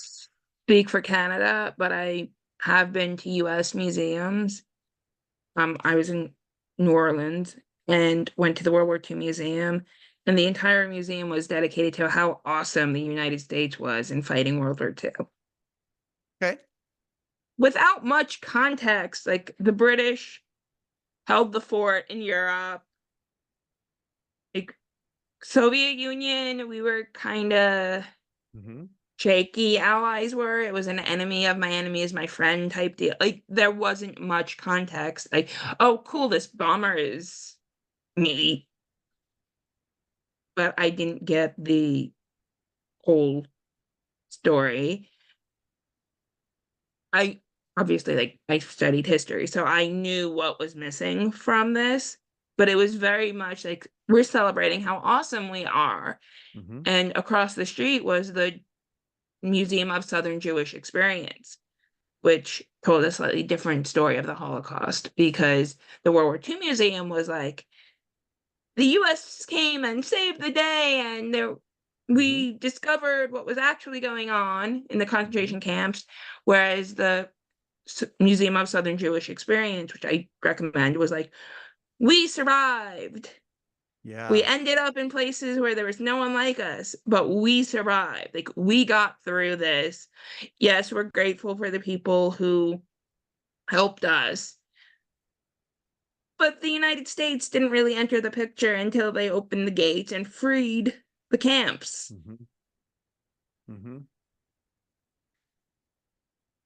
I'm grateful So, that you have seen those narratives. Like that's like, and I think that that's really at the end of the day where I'm saying that it would be great if this kind of went where people could see both perspectives of things with right. And it's a degree of also, objectivity.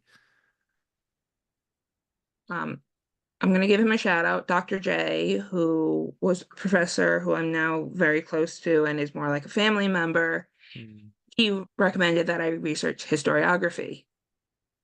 So that is also helping realize, oh, history is just stories we tell, and it matters the perspective we're using. Mm-hmm. I don't think you can fully have objective history other than like dates, Mm-hmm. because you have to put facts together in a way that people actually want to learn them. And that does require making moral judgments at times, because if you're writing about, this took a very dark turn, but if you're writing about genocide, Mm-hmm. you're not a good person if you're arguing for it, Yeah. regardless of who the target is. Yep. There's these pieces there are universal truths that are out there, and I think that anytime that we can find the universal truths, those are places that we can start to build not even compromise, we can build agreement on. We can all agree on this one thing and move forward from there, and that's where like that's where compromise and things like that can be built. Let's focus on the things that make us the same instead of let's build a career on arguing about the things that we differentiate on. And unfortunately we live in a time right now where that is kind of everywhere. It's everywhere in media, and this is the type of stuff that you're seeing as differences is from back then comparing it to now, that sort of thing. That's what you're doing. This is what they're handing to you. You think about television, David Letterman, and some of these other people, Conan, all these people, they were brought up and brought to prominence in a medium that is changing entirely. Conan, okay, Yes. yes, he is still on. Technically, he's still on TV. It is more of a streaming service now, though. It's kind of made the branch over. It is still technically a cable channel. But I mean, it's TV, but we've changed the definition of what TV means. there we go. Where do you see that happening? Do you see TV continuing to change? Is NBC going to exist, or is it going to be just Peacock? Um, do you see it staying this It's way? become so recursive because we are now dealing with this usual channels, which a lot of them, those companies own streaming services, Yep. are now realizing that decision paralysis is kicking in for a lot of people. And if I have 200 options, I may scroll through Netflix for 15 minutes before saying, "Oh, I'm gonna go watch Friends again." Oh, Mhm, which is now on HBO, well, Max. mhm. But you end up watching the same things over and over again. Maybe something that someone put on your watch list. But again, we all have watch lists we're never going to watch. We know this. Yeah. But what's happening now is that instead of streaming, the streaming services are adding linear channels, which don't require, like, you choose your channel, but don't require you to, okay, this show's over. I'm going to go watch this now. Mhm, They're more like if you were to put on NBC or TV Land and just decide to watch it for the whole day, mhm, you could. mhm. You may not like everything on. I mean, this is what people did back in the 50s and 60s, but you could watch it from sundown to sun up to sundown. Mhm. So now we have streaming versions of that. But the main difference being, and I think you did a really, really good job.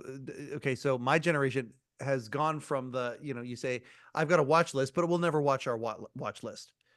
Okay, so I remember the time when it was three networks and it was a big deal when Fox showed up.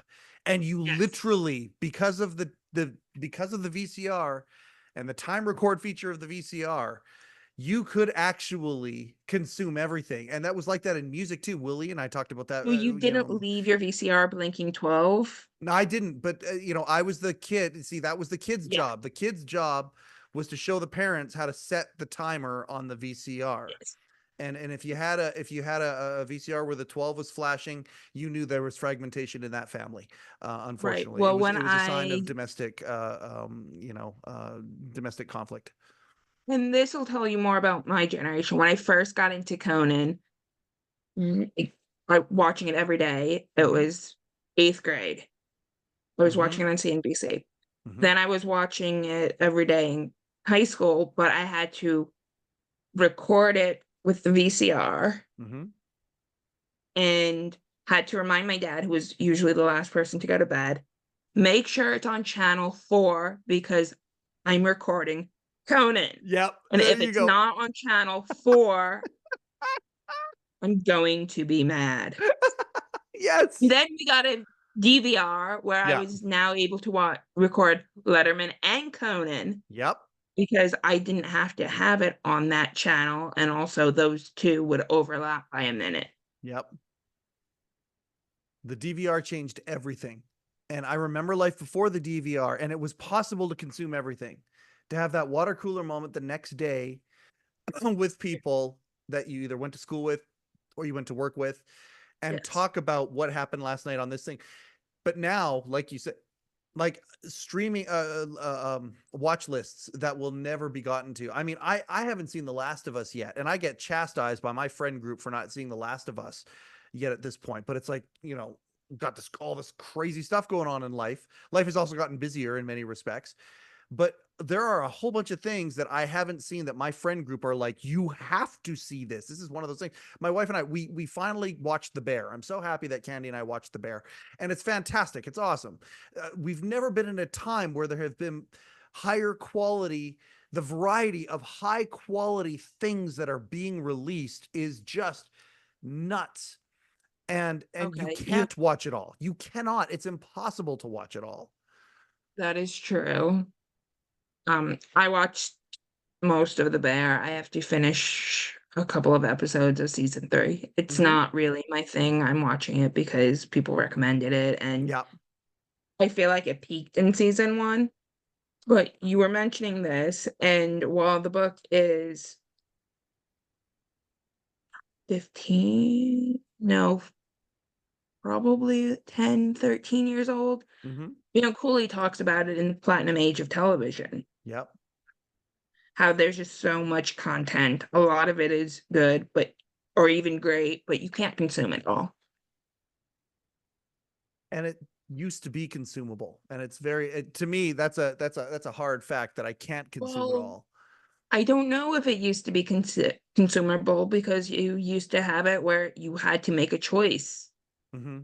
And where it's like, am I watching what's on ABC or am I watching what's on CBS? Yeah. And then they may not be recording it, so it Mhm. may not be going to the archives. Yeah. So you may not be able to see it again.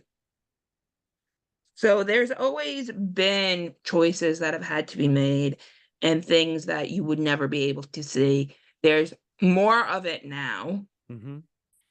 And we also feel it more because if I watch something and Netflix or Max decides to take it down, I can't guarantee that you have seen it also. Mhm. So there's no communal experience. Yes. Because now we're relying on each other to say, check this out. Like I'm watching Our Flag Means Death on Max, Yep. which was canceled. It's a really quirky show. It's not for everyone. Mhm. And it wasn't well advertised. Mhm. So I'm probably going to be most people's first interaction with the show if I suggest it to them. Mhm. And there's only 18 episodes, so I don't know if Max is going to decide to keep it or remove it like they did so much other content. Absolutely. Absolutely. Um, and it's an interesting time to be that person and to do this, to recommend to people. And when they had a show on, I think it was on Max. Up in Canada, we have something called Crave, which combines HBO and Showtime and all the things together. So we kind of get everything in one. There's a show called Winning Time, and it was a story about the Los Angeles Lakers back in the day and getting Magic Johnson and how that transformed the NBA. And I watched Mhm. season 1 and I'm like, this show is one of the greatest things I've ever seen. It's so good. It's absolutely it's an amazing show. Season 2, they gave us you can tell it got canceled.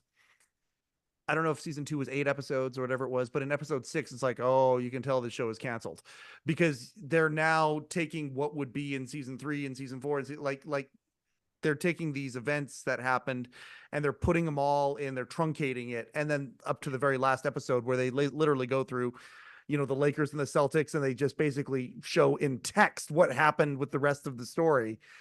Yeah. And the NBA became this and became that. And it's just like, it's telling you that.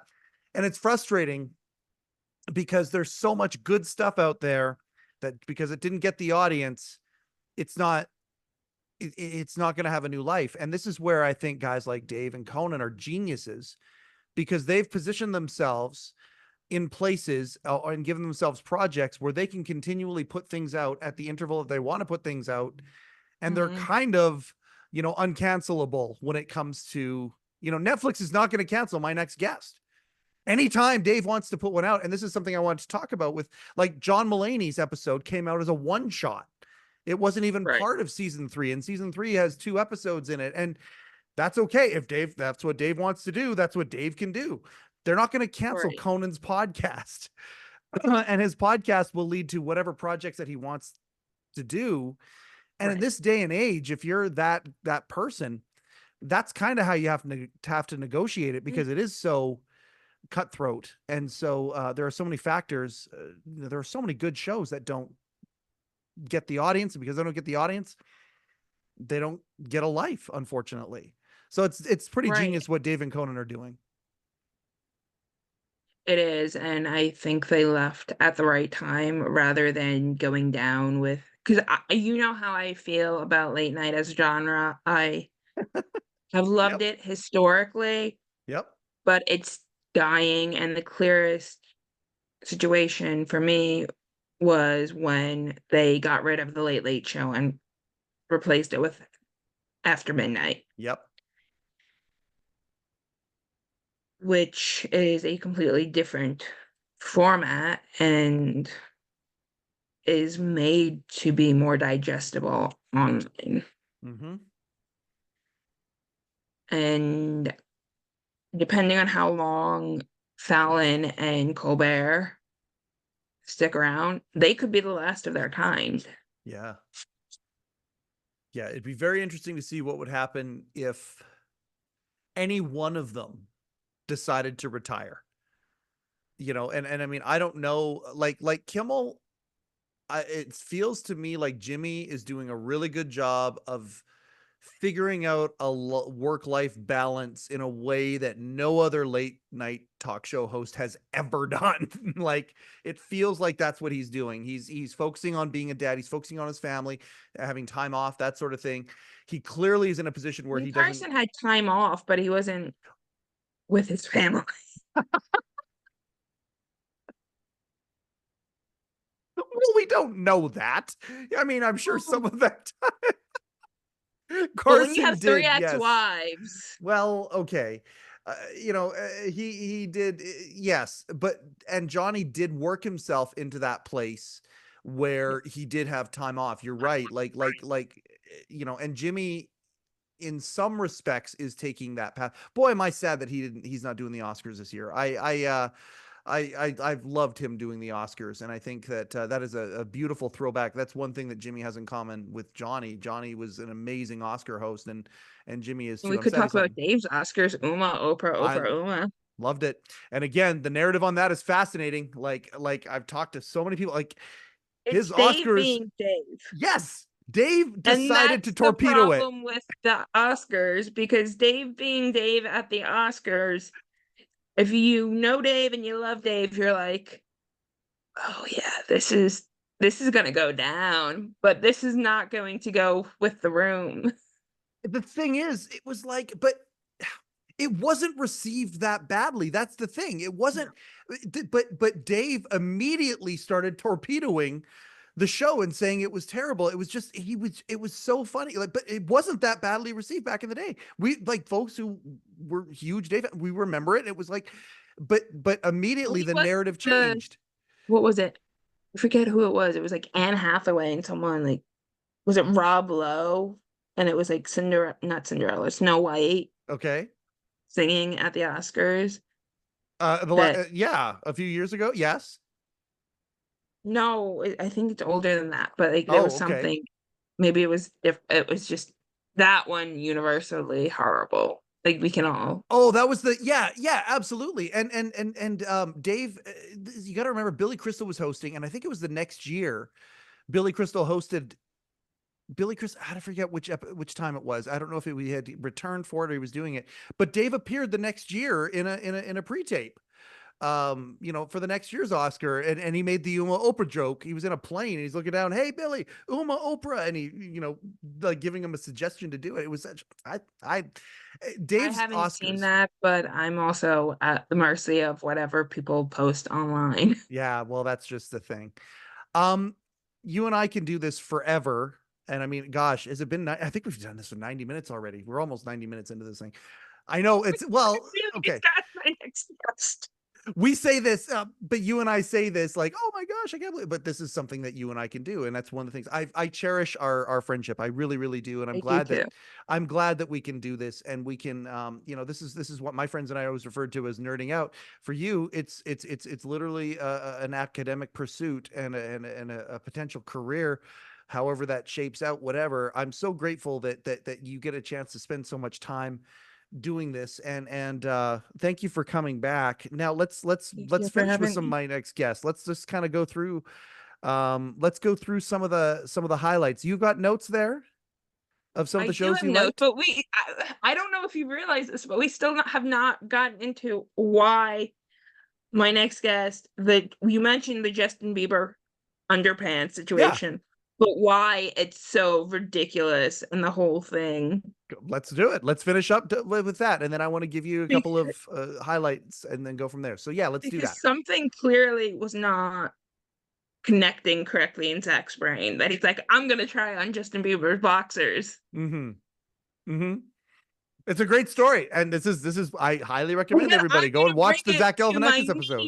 Yep. Who's gonna totally love this. Yep. And it's like, this is weird. And his sister was totally on board. And then part of the reason why I sought it out was like, wait a minute. Like, first of all, like, I've seen bits and pieces of Between Two Ferns. Yeah. What bit on Between Two Ferns required Zach to get slimed? Like, I'm still baffled by thought processes that were clearly not thought out Yeah. completely. Well, I think that's probably part of the genius of Zach. You know, things either were thought out and they're extremely askew, or they weren't thought out, and here it is. And you don't really know the difference between the two. Trying on Justin Bieber's boxers, It's fantastic. like Fantastic. dirty boxers, like they weren't even clean. So I'm just like, wait a minute, you didn't want to put on your own dirty boxers so Justin Bieber's are okay? I cannot, I don't understand. So like, I'm a But gigantic like hockey those 10 minutes yeah. make the entire episode for me and are like Well, the highlight of the series because nothing makes sense and it's glorious. and Dave says we're leaving it in. and Yeah. and that's, I love that. Because Dave's the voice of reason as Yep. Zach's telling this story, and Zach's like, "Oh wait, you're right. This doesn't sound right." Yeah. Yeah, He's telling exactly. the story like his niece is in the wrong Mm-hmm. for not fully appreciating these used boxers.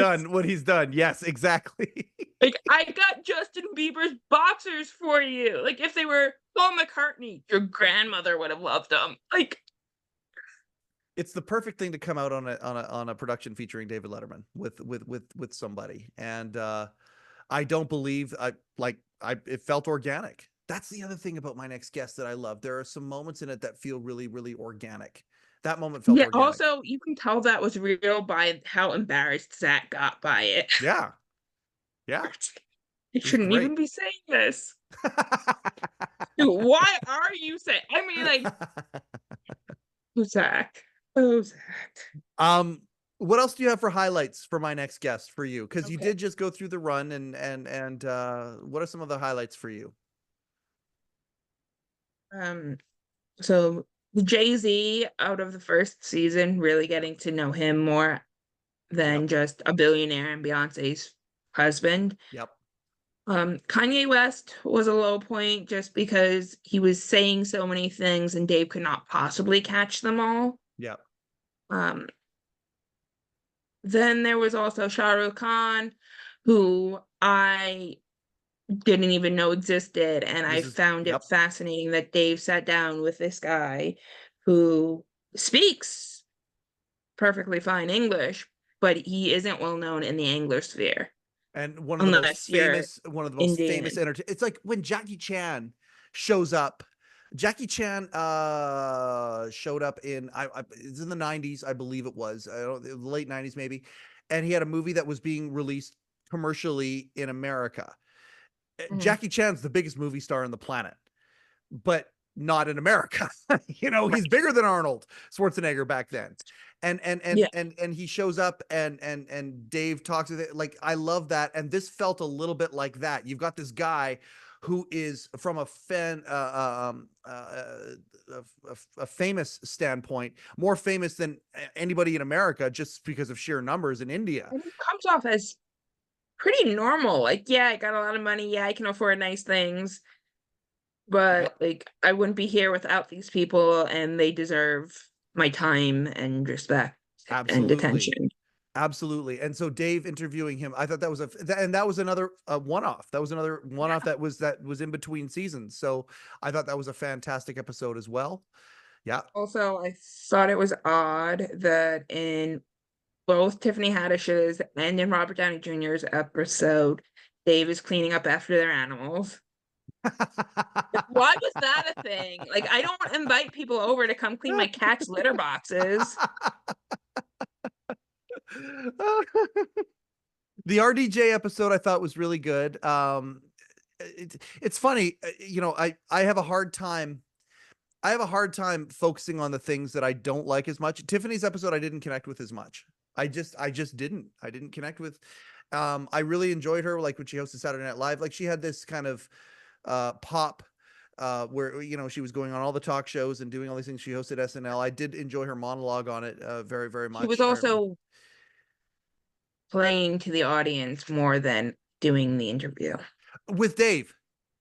Yes. Yes. I think that's one of the reasons why I had a harder time connecting with it. It felt it felt produced. You know what? I talked to somebody Yes. not too long ago about the Miley episode, who's attached to the project, and I just said to them, "Oh my God, the Miley episode, I loved it.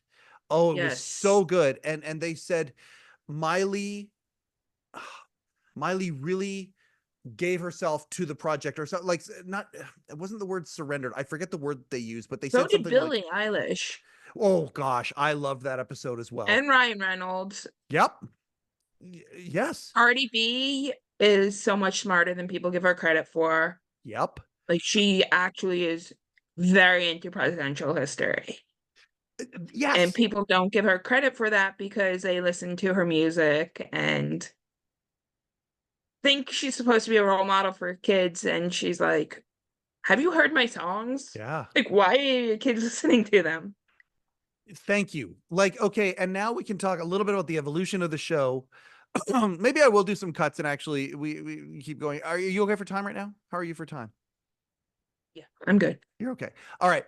So like, we think about episode 1 where you've got these cuts that are happening, and it's maybe 2 different narratives trying to be merged into one or whatnot. But by the time we get to where Cardi B is, it's like, okay, what we're going to do is we're going to have our time on stage or our time with our one-on-one, but then we're going to go to a bodega in your old neighborhood, or we're going to go to, it was Lincoln's, presidential museum, but with the subject, and then going through some of these things, or we're going to race That was a cars with so Billie Eilish. much better format. I really, I agree. I really like, I like it in front of an audience. And don't get me wrong, I love Julie Louis-Dreyfus's conversation that they had. And I think that because they've been around for so long and in the trenches for so long, like Julie Louis-Dreyfus was in Saturday Night Live while Late Night with David Letterman was going on, a couple floors away back in the day. Like Right. they have and then never mind the Seinfeld connection and all of that. Plus Dave's And Dave appreciation. Chappelle's was good. And he Oh, was in yep. front of an audience. It wasn't a huge audience, but he was in front of an audience. I like it better when it's in front of an audience. I do. It's a very different feel. Yeah. It also depends on the size of the audience. I think I prefer it in front of like a small audience, or if it's something like, I keep going back to the musicians for some reason, but like Lizzo or Billie Eilish, where Yep. it's like, we're sitting in our house, we're talking, okay, we're gonna go over in a different room, play around with some music. Yep. Or it's just like 2 people hanging out, discussing stuff. I'm also, one thing I noticed is how many people he interviewed who then had things happen where like Ellen, where it's like public perception of her is now more Has negative. Like changed. Will Has Smith changed. Will Smith, has another changed, one. Yes, very much so. where like Yeah. they literally had to put like this happened before he stopped Chris Rock in the face. Yeah. That's a question I want to ask him. Well, first off, I don't, again, because, he famously looks forward, doesn't really look back. I mean, he looks back at his Comedy Store days and things like that, but so his context is different than maybe the context you and I have. But one of the questions I would love to ask him is, you know, Dave, what not Will Smith. yeah, with Will Smith, did you want to do an addendum of some sort? Did you want to? Because at the end of the day, that episode came out not very long after the Oscars. Like you say, they put this disclaimer on there, and but was there a desire? Because they clearly connected, and they had this history from when he had been on the show, which was great. But then they clearly connected.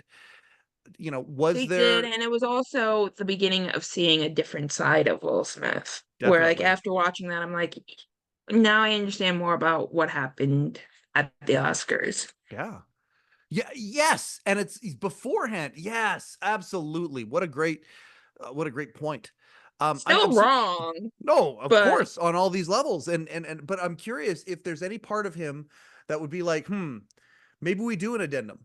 and we attach it to the end of the episode or something like that, where he could talk about it. Is that something that Dave would have been interested in? I'm not saying Will would have necessarily been interested in it, but is that something that Dave, as a broadcaster, as somebody who spent all this Well, time? Dave did do an. I'm not Dave. Will did do an apology tour of sorts.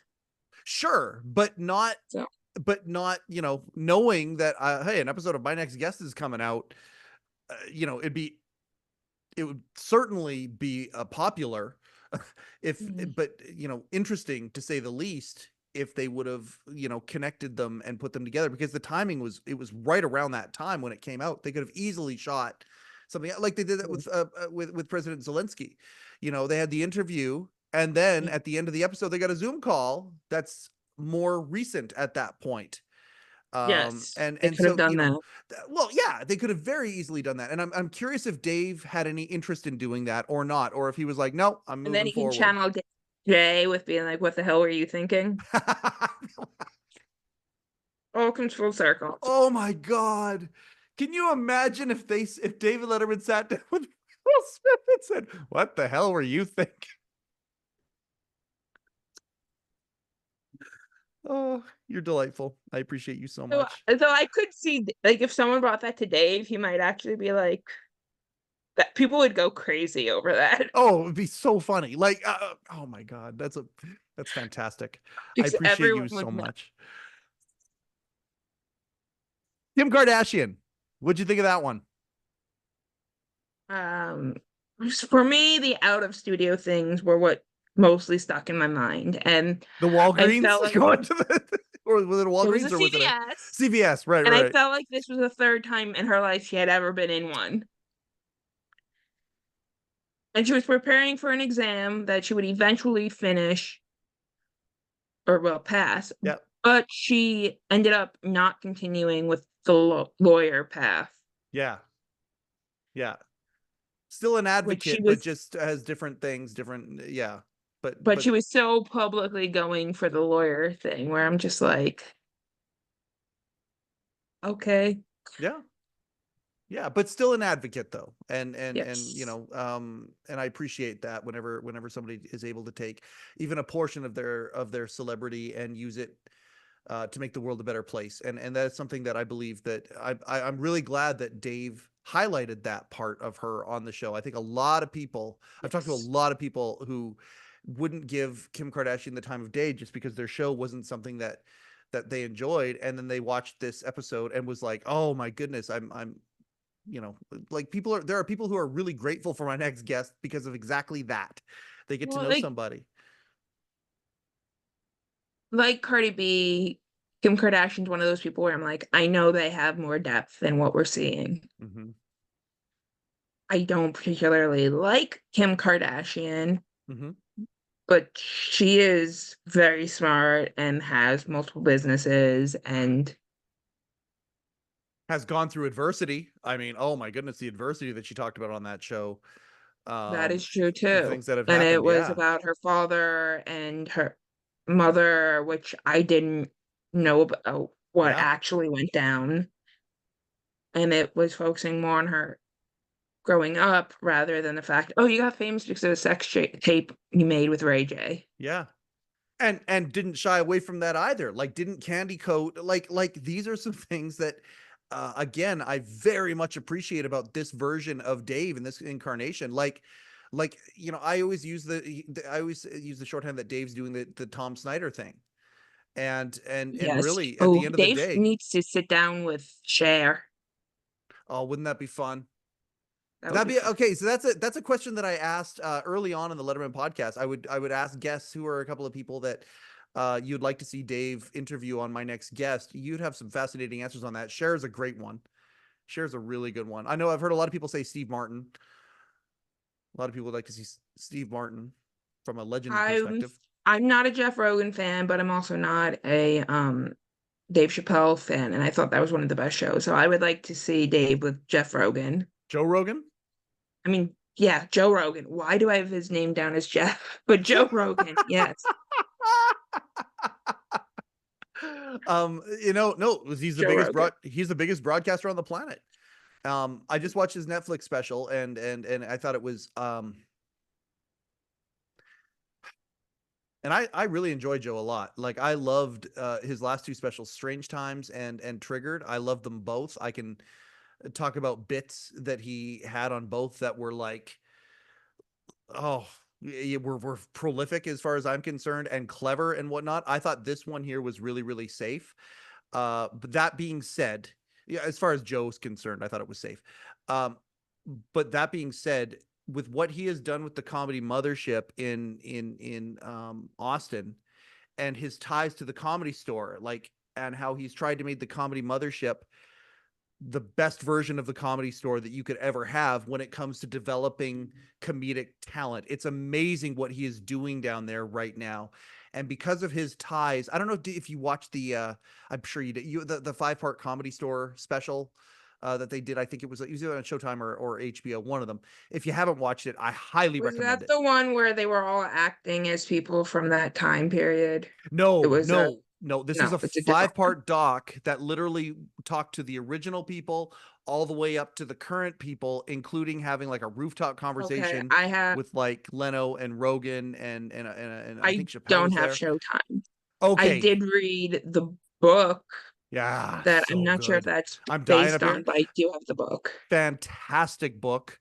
But the 5-part documentary was amazing. Dave was in it, and all of these different generations were there. And so the idea of, to me, I think a no brainer would be Dave going down to Austin, Mm, doing a My Next Guest on the stage of the mothership with Joe, Dave appearing on Joe's podcast, which is the biggest show on the planet right now. And yeah. then maybe even the idea of using the mothership to have a like a Comedy Store reunion of some sort where Kill Tony came from Rogan. All these things that are out there right now. Bert Kreischer, who Dave has talked about. Neil Brennan. A lot of these people have roots with Joe Rogan and have Dave Letterman connections as well. Like, to me, there is a Mm, legacy piece that's there. yeah. The ironic or sad part about it is Dave isn't necessarily interested in any legacy piece type stuff. So I don't know that we'll ever see that, but yeah, I think that's Johnny probably wasn't either. The fact that Dave even is still doing something after he retired. yes. It used to be, well, I mean, Jack Parr kicked around a little bit, but didn't really do much after he stepped down. Yep. Johnny Carson completely disappeared except Yep. for the one appearance on Letterman. Yep. Um, Steve Allen tried. but Steve Allen tried. I know that sort of just he went from being the host of the Tonight Show to appearing on Tattletales, Mm-hmm. Mm-hmm. which makes I me sad. I'm in your camp. I'm really, really grateful that we're seeing as much Dave stuff as we are. He calls a few podcast shots a year. His show with Dax was his episode of Dax Shepard was really good.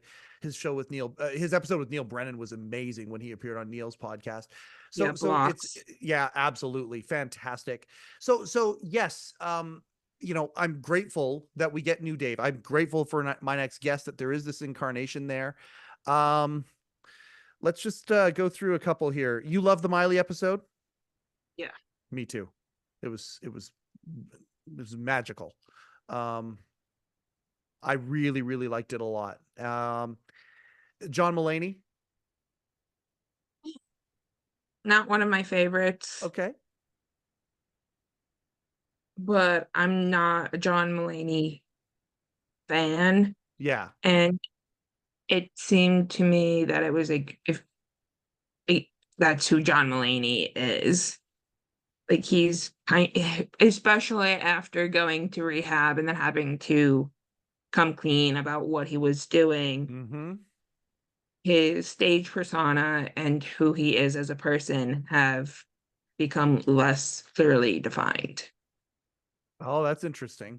as separate things. Yeah. That's yeah, you're right. But I would argue, not even argue, just comment that That's what stand-up is. That's what's happening with stand-up. I mean, the level of like before, stand-up used to be, oh yeah, my wife and I were doing this and that, and then they would tell something that didn't happen, an exaggerated story, and the only part of reality that was there was that you have a You wife. have a wife. Yes. And it's a completely fabricated, made up thing.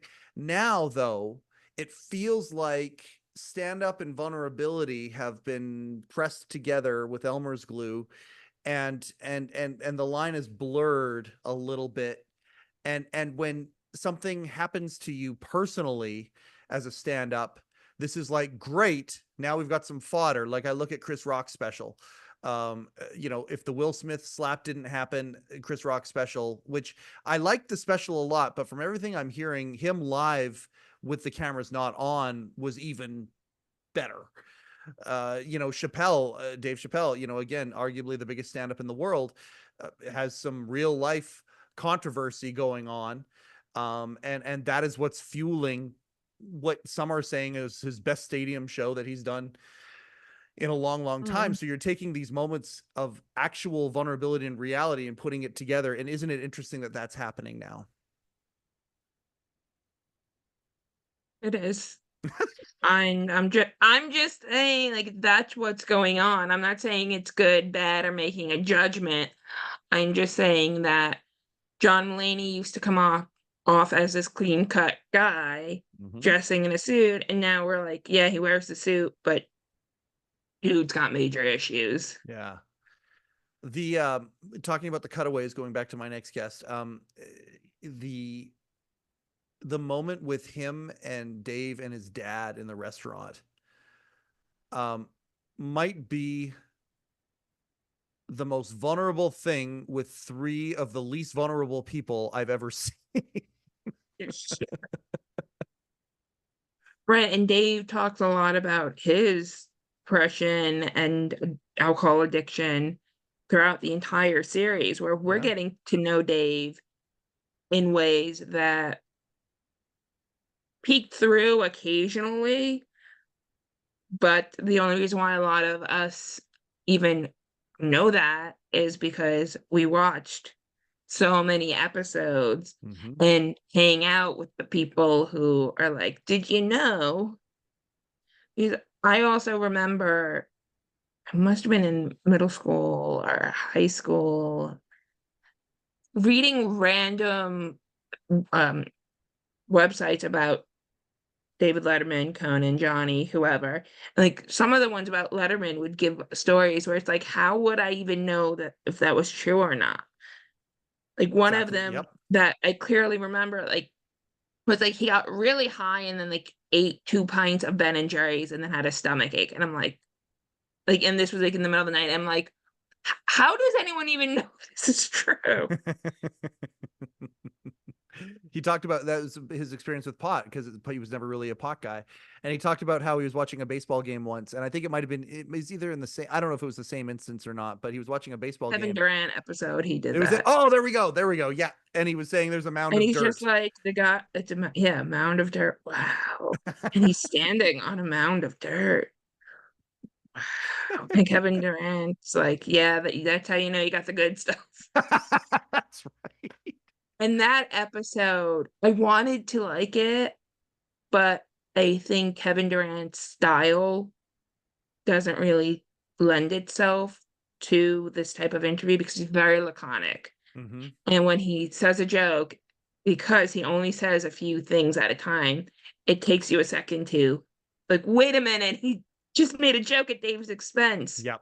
It's beyond dry. It's, yeah, you really got to look for it. And I do enjoy that, but yeah, there's a lot of that in that episode. Even the clips of Dave at the press Shuffleboard. conference. Oh, yes. Yes. Okay, Where Dave, that's your last one, or something like that, or whatever. And you don't know, like, is he?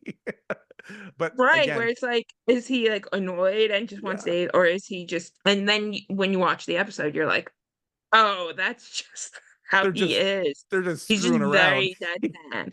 Yes. And it's like he makes Dave look like Soupy Sales or something. It's like Dave is the farthest thing from that. It's being me, Kevin Durant. There you go. Oh, and again, again, this just encompasses what I think. I'm so glad that we're talking about this. I've wanted to talk about my next guest like this since the damn thing started, and I haven't had a chance to do it. So I'm glad that we're doing it. I'm glad it's with you. I'll say this about, I'm just going to finish this about Lewis Hamilton because I've never said this here. My wife and I have become F1 fans. We actually watch F1 now. We'll DVR the qualifying the day before. We'll actually, DVR the show, the actual race itself. If it's like across the world and it's happening in the middle of the night, that kind of a thing, we'll have it sitting there waiting when we wake up at 7 a.m. The reason that we're F1 fans is because David Letterman interviewed Lewis Hamilton. And then at the same time, or just after, again, the genius of the synergy that Dave has done, the reality show on Netflix, The Drive to Survive F1 reality show came out, or it had just come out, or there was a season out, or something like that. And so we were so engaged with Dave and Lewis.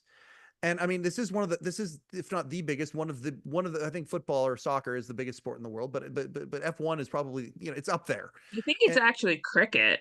it might be, yeah, and cricket's up there too. And it'll be interesting to see if in a future season of My Next Guest, Dave interviews a cricket player who's the biggest star in the world that nobody's ever heard of over in North America. That'd be interesting too. But Lewis Hamilton, right. And it was funny when Dave came out and did Lewis's introduction, he's like, the name of the show is My Next Guest Needs No Introduction. And it felt like he was almost waffling with the idea of saying, here we have a guest that may need an introduction because F1 drivers, even the most famous, most decorated in the world, may not be a household name here, but he kind of pulled it back.